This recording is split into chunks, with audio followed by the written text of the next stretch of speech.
Alright, so the Eagles just had one of their defensive tackles get drafted by the UFL. But what's really going on? Plus, Jason Kelce can't stay away from the Eagles, Lane Johnson's hyped for the offense, and Sirianni's rebranding. Meanwhile, the Giants are rebranding too. And Saquon Barkley's gonna make them pay for it. Also, these defensive leaders are setting a new tone, so let's talk about it. But first, let's run it.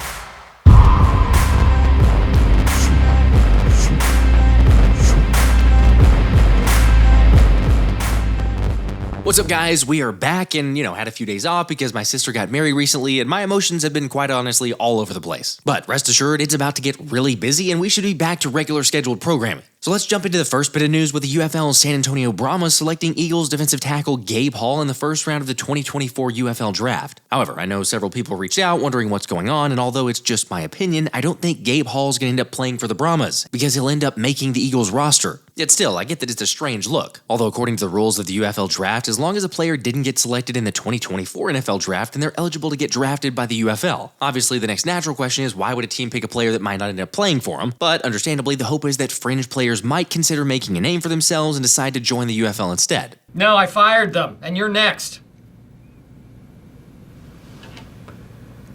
So what do you say?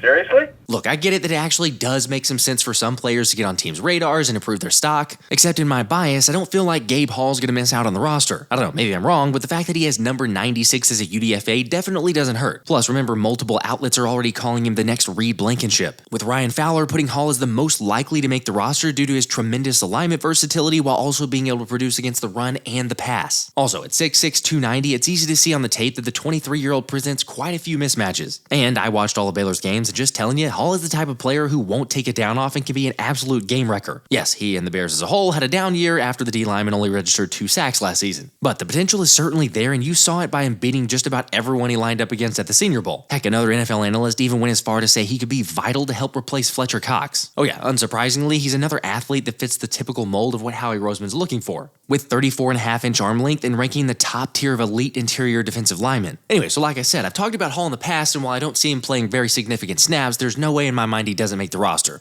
Okay, maybe I shouldn't say no way, but the fact that Wade Phillips is the head coach for the Brahmas and his first choice is Gabe Hall is no doubt a positive sign about the potential he has. But I guess you could make the case that that's possibly more so a bet of saying that he's not going to make Philly's roster. However, I still think that he's going to stay with the Eagles. Now, speaking of remaining in Philly, Jason Kelce's done kind of the same. He was in the building maybe more than a lot of the players this offseason. Hold on. Jason Kelce retires, and you're telling me he was in the building more than who? More than you? Yeah. What? Doing what? He was in there lifting. He would be stretching. He would be talking. I think he was just kind of seeking advice from people and opinions kind of about his future. But he was in the building a lot. How hard is it going to be for him? It's going to be tough, but I think he'll be in the building at least once or twice a week. Selleck's kind of already doing that. Connor's in the building, so I expect him to be in the building. Does Kelce still have does he have real estate in the building where he can put his stuff down? Yes, I think he has. I think he has a locker in the coach's locker room now. I don't know. Hey, Excuse me, Jason Kelce, coach. Well, they better watch out because this guy had more packages at his locker. You couldn't even get to his locker. It was just boxes. I mean, he kind of created like a little fort during the year. You couldn't get back. You couldn't get back to the back of the locker room.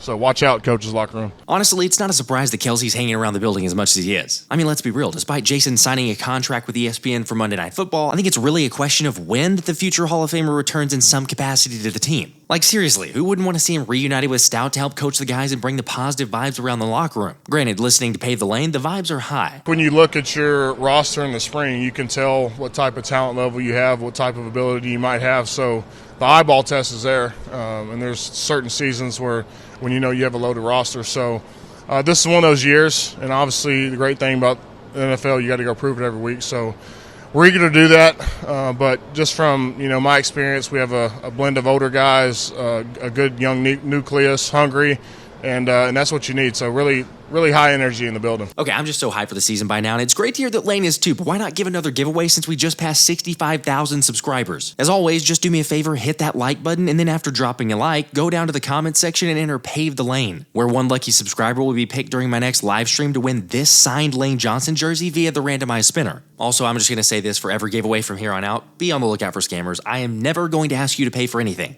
Anyway, getting back to Lane's comments, you can't help but be pumped about the squad, which is how John Stolnis feels, citing his top reasons to be optimistic about the Eagles this season. listing Jalen Hurts as his first reason, saying Hurts didn't seem to be himself much of last season, whether it was the shortened offseason, increased responsibilities, contract negotiations, or the fact that he was injured last year. Like whatever it was, he was just a little bit off. Of course, there's no question, coaching had an effect on everyone's efficiency as well. Yet as John reminded, even a less than stellar Jalen resulted in 3,800 yards passing while running for another 600 yards. And although an 89.1 passer rating isn't awesome, it wasn't terrible either. Which is why ultimately, if QB1 can clean up the turnovers, it's extremely likely that he's back to being a top 5 quarterback, or maybe even an MVP candidate. However, according to the latest NFL Insider survey of over 80 executives, coaches, coordinators, and scouts, Jalen Hurts isn't even in the top 10 quarterbacks, with the Bird signal caller falling in the honorable mention category after the past season's performance. And sure, I get it from the turnovers perspective and the struggles the team had in general, but according to one AFC scout, they said Jalen will always be in that 7 to 12 range. It just depends on how productive he is each year.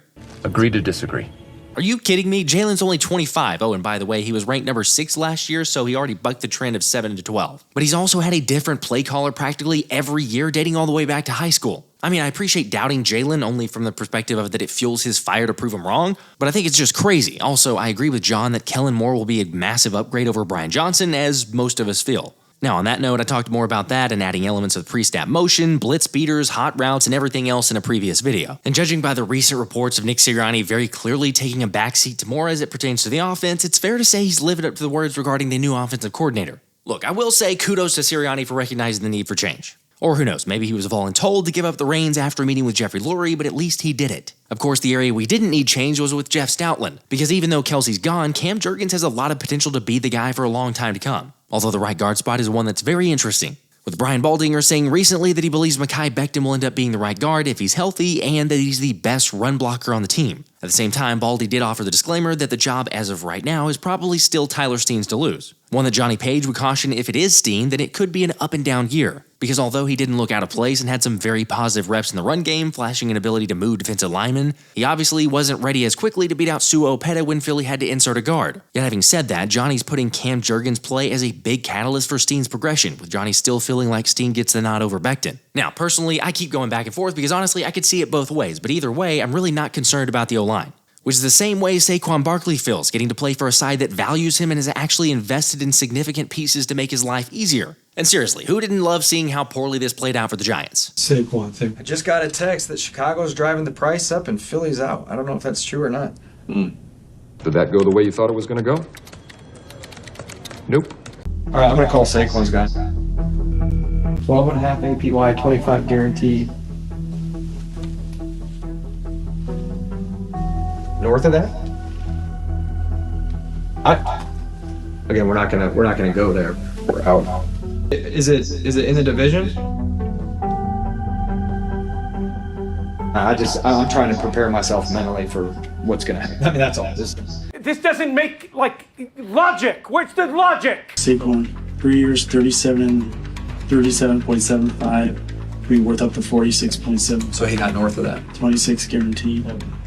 Wait, over 13 a Now year. beats the franchise tag number and has a maximum average per year salary of $15,800. All right.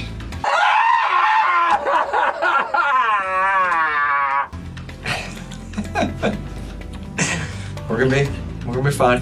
I think we looked into it.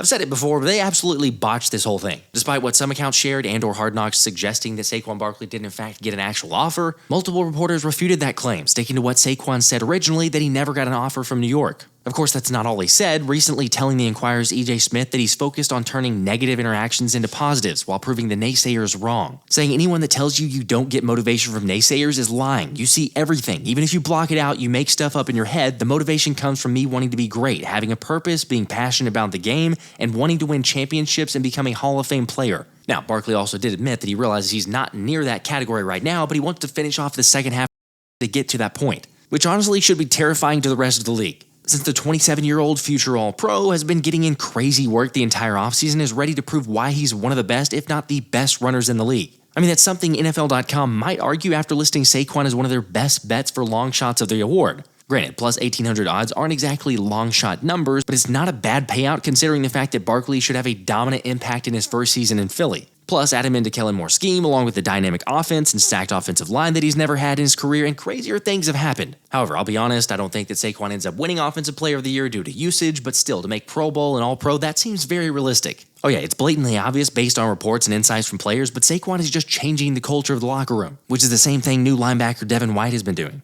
For the record, someone who's familiar with an All-Pro award is hoping to get back to that level. And while everyone's understandably hyped about the Saquon signing, Slay is particularly excited about the new presumed green dot wearer. And he's very athletic, man, faster than what you think, big guy too. So, man, I was excited about that signing. I kind of had a vision. Right after we kind of played Tampa a little bit, I said, man, if Devin become a free agent, I could see him coming over here just because it feel like it's a fit for him. You know, we need a linebacker because, you know, you've been here. Yeah. We know we D-line driven. Always. You know, so it's D-line driven. So they just need the linebackers to be able to hit and run. And he does a good job of that. And he can cover. So that's one thing I think, besides, like, you know, we had TJ, you know, TJ Edwards I think he was amazing. Him and Kaiser was an amazing combination of like running, hitting, and cover. So I think Howie did a great job of finding that with Devin White. The defense just has a new identity now. Naturally, another vital piece on that front is CJ Gardner-Johnson, who I've talked about in the past as being the guy who's not just going to sit idly by, which was another area Slay noted is needed. He going. I'm talking about nonstop, but I just had to ask him one time, I say, man, how do you talk this much in the game and still this energized? Like, what do you take that I need to take? Because I'll be tired in the game, and I can't talk to you.